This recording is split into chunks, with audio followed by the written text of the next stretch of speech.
One of my favorite processes is implementing a one-on-one coaching strategy with my clients.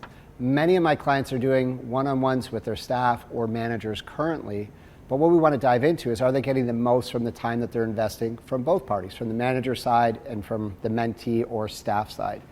And I've really done a lot of studying around this, and one of my favorite authors is Michael Bungay-Stanier, who's wrote two really core books around the topic, one called The Coaching Habit and one called The Advice Trap. I would encourage you, if you're a leader, to start with The Advice Trap. It's got some great information and a really great foundation of The Coaching Habit.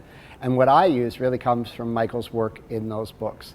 Because what we want to do is we want to make sure when we're having one-on-ones with our people that they are one-on-ones. They're not tactical management meetings, that we're creating space, we're holding space for our leaders, our people, to have a conversation about them.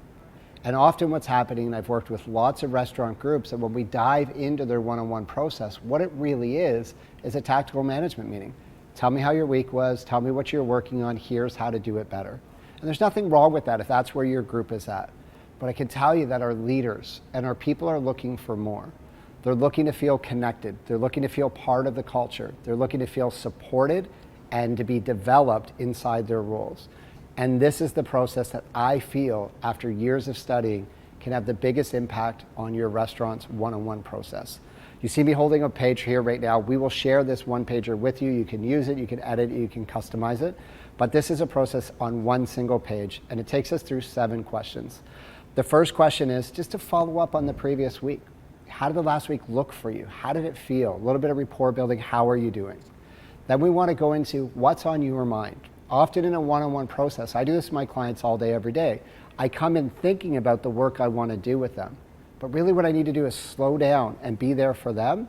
So the first thing I'm going to ask them is, what's on your mind? It's a Kickstarter question. And then we're going to go deeper. Once they share, we're going to go, and what else? Tell me more about that. What does that look like for you? And then we're going to ask them that question again. And what does that look like for you? Go a little bit deeper. Because what we're going to get is the context of the experience that they're really having inside their roles. You're going to give them 5 minutes, 7 minutes, maybe 10 minutes max, where they can share just whatever is most important to them. And our job as leaders is to be there in support of our people. The fourth question, after they've shared what's most important to them and what's on their mind, is we want to ask them, what's the real challenge here for you? So often we get people that are talking about another staff member or a situation, but we want to isolate what's the challenge that they're experiencing. What are they really going through? Why is this an opportunity, or most important or most common, why is this a challenge? Then the next question after they share what's the real challenge here for them is, what do you want? And one question I love from Brene Brown is, what do you want, or what does support from me look like for you? I want to say that again because it's one of the most powerful questions I've ever heard in a one-on-one process. Now that they've shared where they're at and what they need, what does support from me look like for you? Then we'll ask, how can I help? What can I do? And this is the protection question. This is the one that's often mixed, the 6th question in the process. If you say yes to this opportunity, this task, this project, this process, if you say yes to this, what are you saying no to? If you've watched any of my videos, I've shared multiple times, my job as a coach is to get people to stop doing everything and start focusing on what has the best return on time and what matters most. That sounds really easy. But in order to move forward and focus on what we really need to, it starts with saying, no, I'm not going to do this today. I'm not going to do this right now, or I'm going to delegate this to somebody else to create the space needed to focus on this critical area. Again, they've just brought to your attention that this is what's most important. And it'll be on theme and it'll be part of your process. But if we can get them clear and starting to say no, it creates a lot of power. It shows support.